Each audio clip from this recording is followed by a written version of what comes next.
Hello and welcome to the MLB DFS Podcast. My name is Joshua Riemer. I'm joined by none other than the man, the myth, the legend, Jared Block. Jared, how are you doing on what is for me a very, very rainy morning? Yeah, that was me the last 2 days. Thankfully, we're a little bit out of that now. It's just pure 40-mile-an-hour winds all day. Crazy month of weather here, and that goes to the whole country. I mean, we basically had half the slate rained out today before it even started. A lot of games postponed last night. Thankfully, there still is a slate today, and I guess most importantly, it's the first core slate of the year. I guess. I mean, yes, you're right. It is the first core slate of the year. You're not wrong in that aspect. I just feel so not meaningless necessarily, but like so much less fun than having just like a loaded 10 game slate where you have cores in there. Having a 4 game core slate is not my ideal way to have fun on an afternoon. Yeah, I know. We're gonna get obviously more cores exposure as the week goes on, and obviously the road team matters too, which happens to be the Washington Nationals of all teams. But we have to go into this, and obviously with the slate starting in about an hour and 20 minutes, we got to get rolling. So let's go ahead. Last thing I'll note here is that we had an awesome day yesterday. Awesome day of props. Basically cashed pretty much everything except for Mike Trout total bases, but he still got that fancy number, so we are good to go there. Big shout out to Jeremy Pena, who went 0 for 3, and then his next two at bats were a double and a home run. So that's kind of what won us the slate DFS wise yesterday. But we will move on today. Talk about 3 games that are kind of meh, and then 1 game that's really good. So let's start with the first game on the slate, which is Boston and Detroit. Right now, the Red Sox are minus 138 on the money line. Tigers plus 118 at home. 8 is the total. And yeah, just before we get into anything else, I just want to also say that if you're watching on YouTube, thank you for tuning in, and we'll get to any questions if you guys have any for us as we come across these games. So starting off here, we have 2 pitchers in Chris Sale and Spencer Turnbull who pitched horribly in their first outings. Are we sure that Chris Sale is back or will ever get back to what he used to be, or is this something we can target here? No, Chris Sale will never be the old pitcher that he was. Will he be a modified version of that pitcher? I think so, but you also have to imagine that like that was a tough matchup against Baltimore. You can see it here on the screen. Opened it up for you guys. 3 innings pitched, 7 hits allowed, 7 earned runs allowed. Certainly not what you'd expect out of Chris Sale. Maybe you see a touch of that dominance again against Detroit, but I'm not willing to bank on it. And I think in terms of betting on the known and not the unknown, this is certainly the unknown as of right now. So I don't know. I think the Chris Sale spot is certainly interesting. I think it's a spot where this Detroit team obviously has struggled to put up runs in a lot of aspects. And even against lefties, they're one of the worst teams in the MLB. Dead last in weighted runs created so far this season in terms of that. So obviously short season so far, but they've had some of the most at bats out of any team against the lefties. So they've seen lefties. We know that they're not good against lefties. What do you think about Chris Sale here? Yeah, I mean, a lot of those lefties were raised lefties too, which I think are above average in a lot of aspects.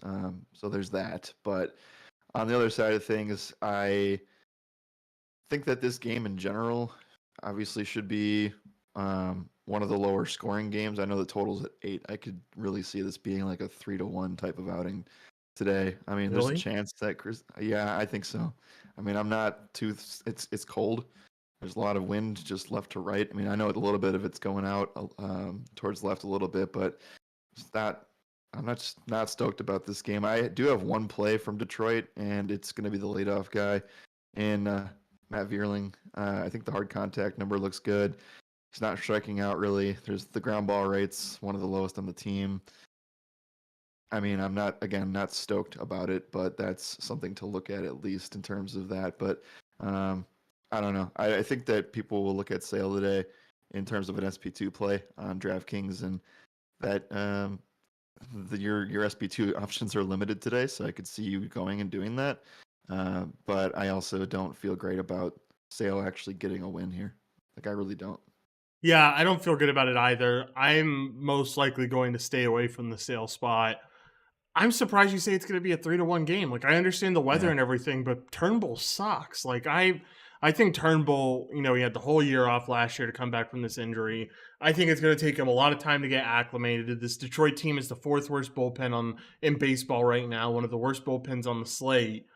I could see this Boston team turning up a little bit here, especially with the fact you get a guaranteed ninth inning with this team. I don't mind what Boston brings to the table, and I think that there is some upside there. I agree that Turnbull is bad. I also think that Boston's come back down to earth a little bit. Could they turn it on today? Sure. I think that there's clearly I looking for a third team to play today is tough. And we'll talk about Toronto here as well in that mix, but Boston could be the third team. But when you're looking at a third team, I think it's a mini stack approach today. So just picking the right single batters is going to be the way to go there. What is your thought about Vierling or anything on Detroit? Because like this Detroit team does get better against lefties. You can say that. I know they still strike out a lot. They still struggle in certain aspects, but some of these guys, like if guys like Baez and Torkelson don't strike out, they do have some upside here. Yeah, I guess I don't mind Vierling. I don't mind Torkelson. I think they're all GPP risks. I mean, Right. GPP plays. They're risky, but there's definitely some upside there. Yeah, we'll add Eric Haas into the mix. Obviously, high K guy, but catcher play on DraftKings could be in the player pool. Um, yeah, I mean, I don't have much more to say about the Detroit side of things. Let's talk about the batters that have upside here for this Boston team. Uh, I know there's not much sample size to look at from the last year, and then obviously in the first start we know he was bad for Turnbull, but what are we looking at for this Boston team? Because we're going to have to take a pretty microscopic approach here on a small Yeah, slate. I think if you're finding guys who can elevate the ball. I think Justin Turner makes for a good option. I think Adam Duvall makes for a good option. It's probably that mini stack approach, like you mentioned, but I like both of those guys and don't mind the reverse splits here. I think actually that probably benefits them against Turnbull, and I think this is a solid spot. I know the total's low. I know the Vegas has this implied total pretty low, but I don't buy it, man. I think this Red Sox team is going to put up some runs here, especially against that Detroit bullpen. Like I mentioned, fourth worst in baseball. Yeah, I mean they certainly could with the bullpen stuff in play there.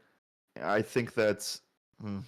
I just feel like maybe people are a little bit overexposed to these lefties, and there are a lot of cheap bats from Washington and Colorado to not to just downplay them, but the sites, or at least FanDuel didn't update cores at all today, and you could say the same for DraftKings. Yeah, for sure. So I think the way that you want to approach this game in GPP is not necessarily top overall plays, is you find that third team that you like, and I think that there's some interesting options in Chicago. But you find that third team you like, and it could be from this game, it could be from the Kansas City game, and you hedge yourself on a core spot somewhere. We'll talk about that as the slate moves on, because that's the last game on the slate. But maybe the Boston team is part of it. We're gonna have mixed opinions here. I think I'm a little bit more on the shying away from this game as a whole. Yeah, I understand it. I mean, the only thing I'm interested in is Red Sox, but and I don't even think they make the final lineup necessarily. I just think they're good plays there, and if there's guys that fit into the lineup, then I don't mind it. Yeah, I think I don't even know if I have the stones to do this myself, but I think that Detroit is the sneakiest team on the slate.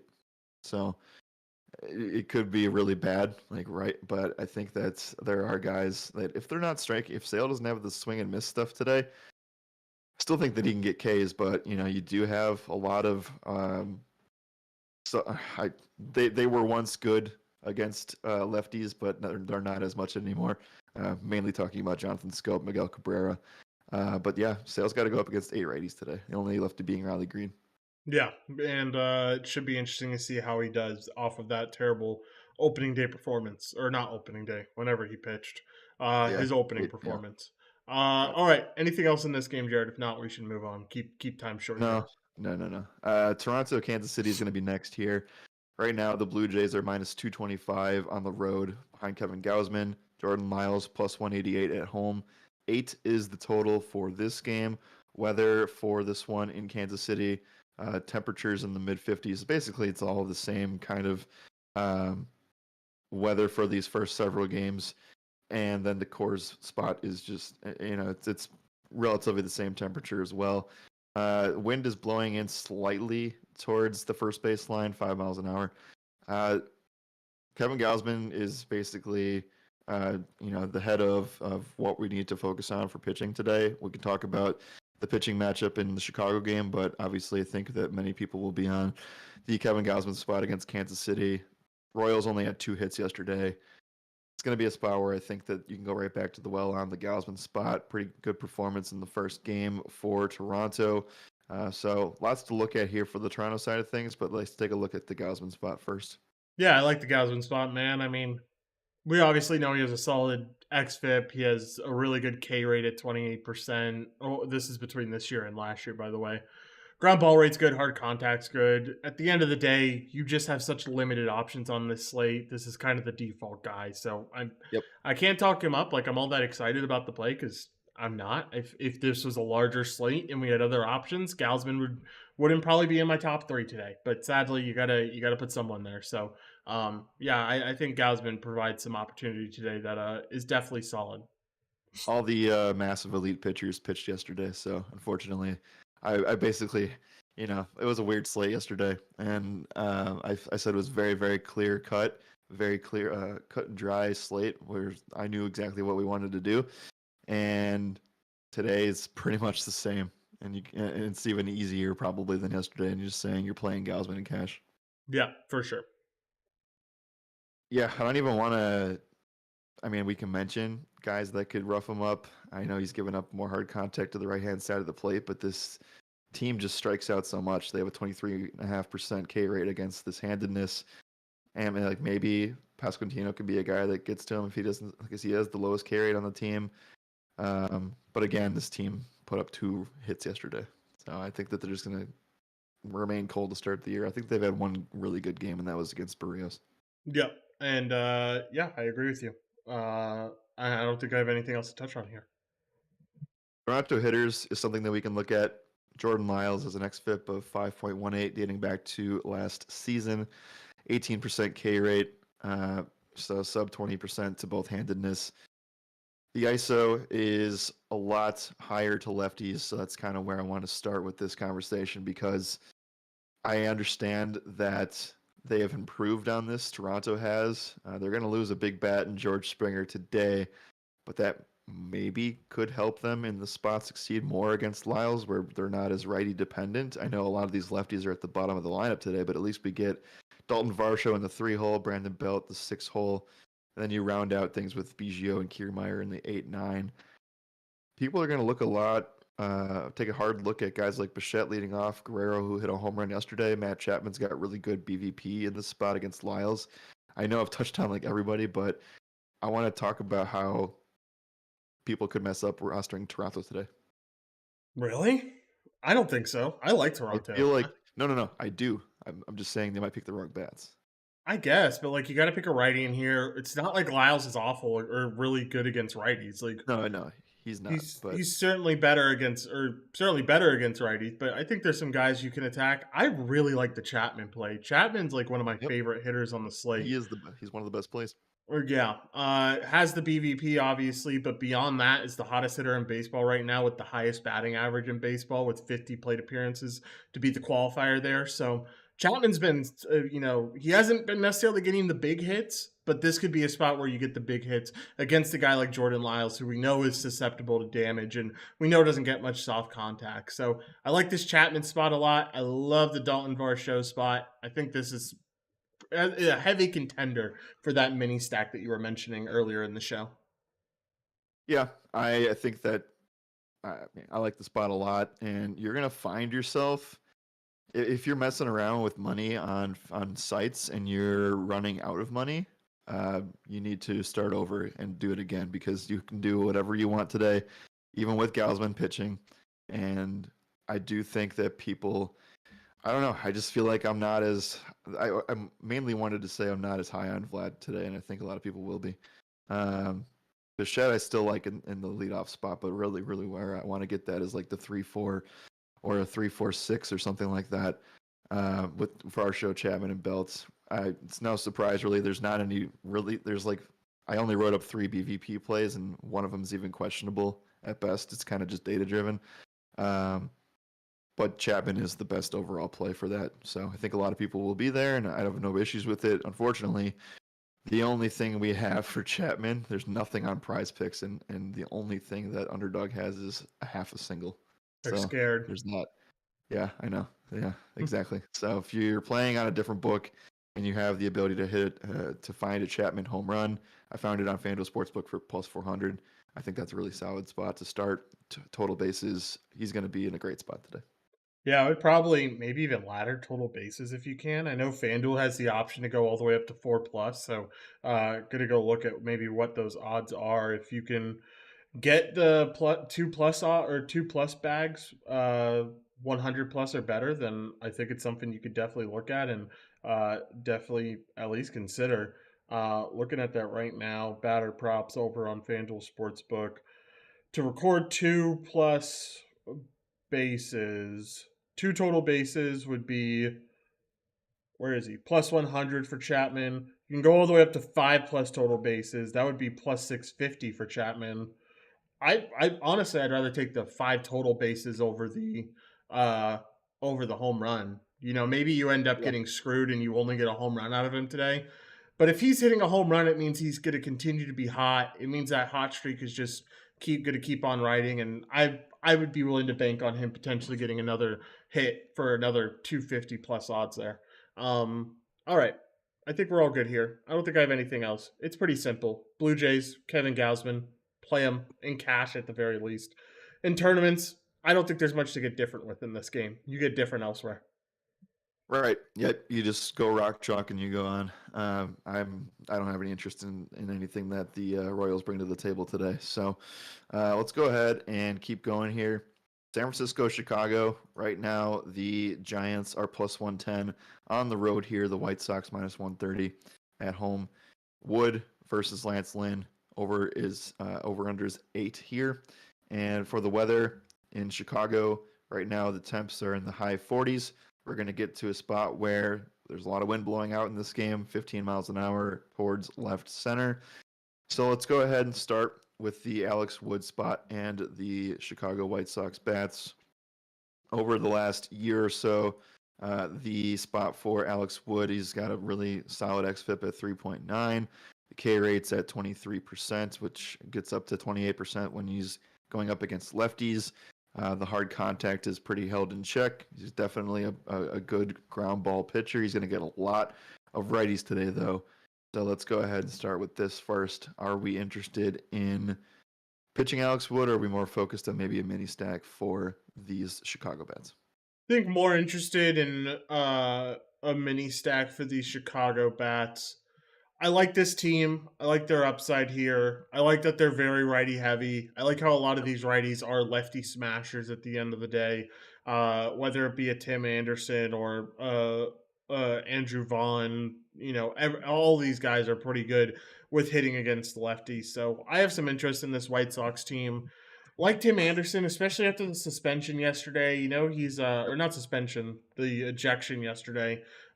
His blood is boiling. He is a Oh yeah. mad man. So maybe it plays out on the baseball field. We'll have to see. But I think there's definitely upside to the spot there. I really like Andrew Vaughn. I think he has big things in store for him this year. I like Hanser Alberto as potentially a cheap option against a lefty. Hanser is a lefty specialist, and don't even mind going to Lou Bob or Jake Berger either. So lots of options here against a lefty. I think my favorite would probably be Tim Anderson, but I could potentially get on any one of these guys and feel good about it. Yeah, I like the Tim Anderson 7.5 fantasy score. You can get it on Underdog and Prize Picks right now. We know that he has pretty elite stolen base upside. So I like that spot quite a bit. Do we know if Bart's catching today? I mean, we can check. Hold on. I can check. It's Sable, Oh, okay. Gotcha. Blake Sable. think it's Sabal, but maybe I'm wrong. Sabal, yeah, I don't whatever. know. Anyway, I still like the upside for Tim Anderson regardless, and I think that 7.5 is a good number to get him at. Posted it in the chat for you guys. We're gonna start putting those things when we find them in the chat so that people can get a running list of things, and maybe we can improve that method a little bit later. But we're gonna start it today doing that. So like that there. Other than that, there's not much to look at for like White Sox props in general. I think that you can also rival, like I think Vaughn 1.5 hits, runs, RBIs is all right. I think that Luis Roberts fantasy scores is pretty good as well at 7.5. So I like what the White Sox bring to the table today, and we've just seen that their bats got it going yesterday, which was good to see. And I think that when you're looking at a third team to rival the Blue Jays, this could be it as well. Which side do you prefer as of right now? Blue Jays or White Sox? Mm-hmm. Blue Jays. I think Lyles is. I mean, like Wood's not a bad pitcher. Here's the thing: we're talking about ways to attack Wood, but at the end of the day, Wood had an xFIP under 4 for a reason, right? He's a talented pitcher that doesn't give up a lot of damage, gets the ground ball with that sinker that's very deceptive. Right.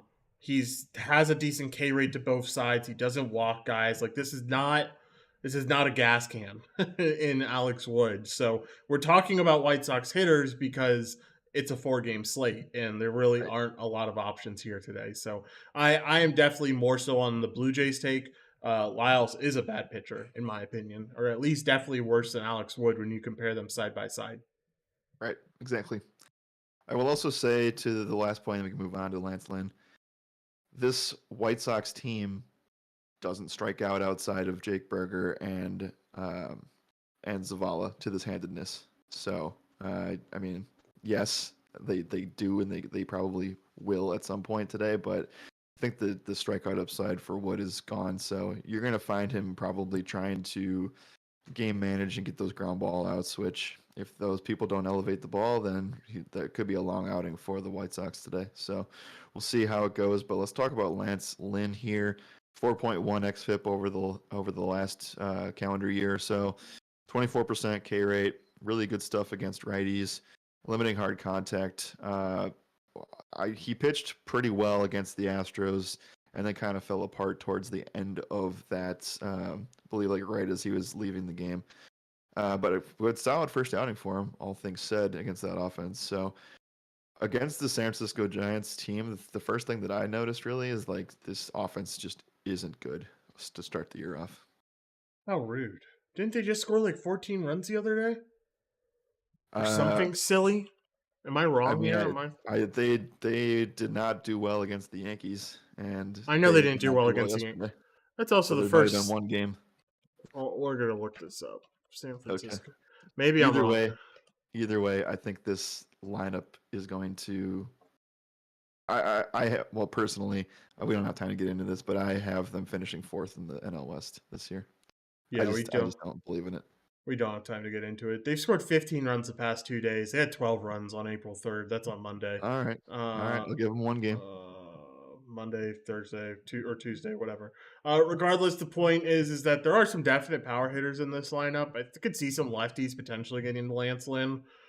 I guess I'm gonna, poo poo on my own take a little bit and just say that like Lance Lynn is probably your second best option on the day, though. Like you don't Yeah, have many good pitching options today, so you kind of just got to pick and choose who you take. And I could see Lance Lynn being that guy where you could take him as a pivot off of Gausman, or even potentially take him as your SP2 over on DraftKings. So I don't mind it. I guess the only negative is that the wind is blowing out. But there's definitely upside to the Lance Lynn spot that I can get behind. right. So when you're discussing Chris Sale versus Lance Lynn, I think it's leaning toward, not even leaning. I think Lynn is definitely the better option today.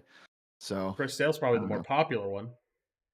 I would agree. Yeah, because I mean, people just see Detroit on a slate and they play the starting pitcher, and so far it's worked out for them. But you never really know today. So I think it's I think it's Gausman Lynn on DraftKings, and this is really the only guy, in my opinion. And I think we can both agree that if you're going to play somebody else outside of Gausman on FanDuel, this is probably your guy. Yeah, I think so. I can agree with that. I just wanted to see really quickly what Lynn's. On Prize Picks, they have Lynn listed at 35.5 pitcher fantasy score, and they have Sale listed at 29.5. I thought that was interesting. I like getting a comparison just based on Prize Picks. Obviously, you can get it with price tags as well, but Lynn at 8,400, Sale at 7,500 over on DK. I don't think that's all that much of. I think you can play Gausman and Lynn together today, and it's not that difficult to do. Agreed. They had him listed at 6.5 strikeouts on Underdog. Now it's up at 7. I feel like that's a number that has a lot of push potential. Prize Picks has it at 6.5. I mean, this line, the lineup that they rolled out has a lot of guys that strike out in the 25 to 30% range in the middle of it. I know that the Lamonte Wade and Wilmer Flores probably won't, but I think that there's definite K upside up and down in the lineup. Yeah, I would tend to agree. Okay. I don't have much to say about this game. If you were to roster anybody from the Giants as a one-off, who would that be? Jock. Jock's been a stud recently. Had a double yesterday that scored a few. Had a home run the day before that. Jock started out the season really hot. I know the one time that I've took him so far as a prop pick and as a home run call ended up failing miserably. But the spot holds some upside here against Lance Lynn, a guy who gives up the ball or gives up a lot of power, and you could see Jock take advantage of that. Agreed. 6.5 fantasy scores is okay. It's pretty good for him. So if that's where you want to go with that, then that's where we go with that. So let's go ahead and talk and wrap this thing up and talk about cores, because this slate pretty much revolves around it. Washington and Colorado Nationals plus 130 behind Josiah Gray. Kyle Freeland gets the spot for the Rockies minus 154. Over under is at 11 now. It opened at 10.5, and it's now all the way up there. So for the weather for cores, it's going to be 50 degrees, winds blowing in slightly from right field. At the end of the day, this just ranks so much higher. I mean, the implied team totals are a run above everything else, at least on the Washington side, and Colorado should be heavily considered as well. There's no surprise, really. So let's start with Washington. Let's start with these bats going up against Kyle Freeland. We just saw a really, sharp take from you specifically when Freeland went in and took care of that Padres team in the first couple games of the season. And now we get to the spot where, Freeland not going to be the greatest guy to go up against in course today. What was the main take I had on that little take that I had, or what was the main thing I talked about? Everywhere else but cores. Exactly. So we're back in cores. We know what's going to happen. I'm not going to say Freeland's going to get absolutely beat up, because I don't think this offense has the capabilities to absolutely beat up a pitcher like this. But I think there is some upside here. You have the Lane Thomas play, which I think is solid. I think Keibert Ruiz is a guy that I would go with. If Michael Chavis ends up making the lineup, then I'm potentially interested in that. You get really good price tags up and down the lineup. So this isn't a tough lineup to get to. Take some righties. I would even say take some lefties. I don't think lefties are necessary, and only lefty being CJ Abrams, who most likely will be at the bottom of the lineup. But we know the upside potential that he possesses as a prospect. I'm interested in this Washington team. Obviously, you have to be today. I want to get some pieces here. It's just about who, right? And we're looking for guys who can kind of elevate the ball. There's not a lot of them here, but the few that are here, I think, Menzies is a guy who I would be interested in. Garrett is a guy who I'd potentially be interested in. Stone Garrett. Guys who can elevate the ball and have a little bit of power and can potentially get that thing out of here on a cold day in course. Yeah, and that's a good point. I mean, it is kind of chilly, and that's going to make a little bit of a difference. It's not like a home run, but on a 4-game slate, it is everything. So what do you think about Alex Call? Is he in play for you? Sure. I think 1 through 9 is in play. I don't think there's a bad play on this team. Yeah. With the price tags you're getting, with the environment that they're in, with the pitcher that they're facing off against, with the bullpen that they're facing off against, it's hard to say any team is going to perform poorly in cores unless, I don't know, there would have to be extreme circumstances where I wouldn't play, especially on a 4-game slate where you have nothing else to talk about. Like, it's just like you kind of got to play this Washington team. I think the difference that you could make, though, is that like you only play 2 of them, maybe even one of them, and then potentially play 3-man stack of the other side, and then 2-man stack of Blue Jays, 2-man stack of White Sox. And I feel like you could feel pretty good about that build. Maybe you end up playing a little bit more, but I don't think I want to mini stack both sides. I want 3 Rockies, and we'll talk Yeah. about those Rockies here up next. Yeah. Yep. And yeah, I mean, it's going to be a very popular take. I know we're not going to be on this just by ourselves. Where we will be by ourselves is like the mini stack approach of other things going on. So this spot for the Rockies, it's the perfect spot for these lefties, and they got the perfect order. Profar, Blackman, McMahon, 135. We know that while John Gray or Josiah Gray has an xFIP of 5.35, the ISO is horrific to lefties at 0.335 over the last year. We know that's where the damage gets done. Now in Coors, I know that some righties can get to him as well. Like I think Bryant and Crone are all right plays, but if you really want to maximize your potential, you're playing Profar, Blackman, McMahon here. Yeah, I worry a little bit pitch type wise about what this game could bring for this Rockies team. Sure, I'm going to play them today. I think the spot is too good not to play them in. But Profar, Blackman, and McMahon, sorry, name blank on me there. It's still somewhat early for me. All of them really don't do well against his fastball, and I would say that Josiah Gray pitches like a very elite level fastball when you consider fastballs in the mid 90s, because that's where his fastball sits velocity wise. It's usually around 94, can get up to 98. But like against that type of fastball, this team usually hasn't done well, especially those lefty hitters in the 1-3-5 spots. So while I think it is a good spot for them, I don't think you should overplay to not think them in cash. I think in tournaments you can get different than this spot and play those guys that you mentioned who all do really well against that fastball. Chris Bryant does really well against it. CJ Crone does really well against it, and they both do well against the slider as well, which is his main breaking ball pitch against righties. So there's certainly some upside spots here, some spots that you can get different than the field, because I think the field for the most part agrees with you in the fact that it's pretty easy to just take 1-3-5 of these lefties, and I mean, we're going to be right there in cash games too, so I'm not complaining about it. I just see the upside in potentially playing Brian and Crone instead, or in addition to maybe you play 1-2-3-5 or 1-3-4-5. Right, exactly. So yeah, it's this. I think it's pretty simple in that regard today, and we know anything that comes after Gray is not going to be great. So even if it is a stalemate situation, where I think that you're right in saying that. I don't want to poo-poo on the total necessarily, but I could see the game starting out as like through 5, it's like 3-2, and then a lot of runs are scored after that. Yeah, I completely agree with you on the total. I think you are getting we might get some solo home run shots here and there, a double, right? And then it could actually be somewhat of a stalemate early on. Yeah, I agree. Rank your favorite Nationals hitters, and we'll rank our favorite Rockies hitters, and I think that's a good way to cap off the show. Okay. Favorite Washington hitters, Meneses number 1. I think that just being the leadoff hitter in Coors on the road, Lane Thomas is up there as probably number 2. And then I'll get a little bit. All right, no, I'll just go with my with the Alex Call take. It's really, I mean, I can't. Nice. I don't want it to get too different on this, right? Yeah, no, I am going with my number 1 being Lane Thomas. You mentioned it, leadoff hitter on the road in Coors. Hard not to love it, and it's a guy who has hard contact too that I really like. So, Lane Thomas number 1. I'm gonna go with Keibert Ruiz as my number 2. He's been showing some improvements. I love what I see at the plate with him.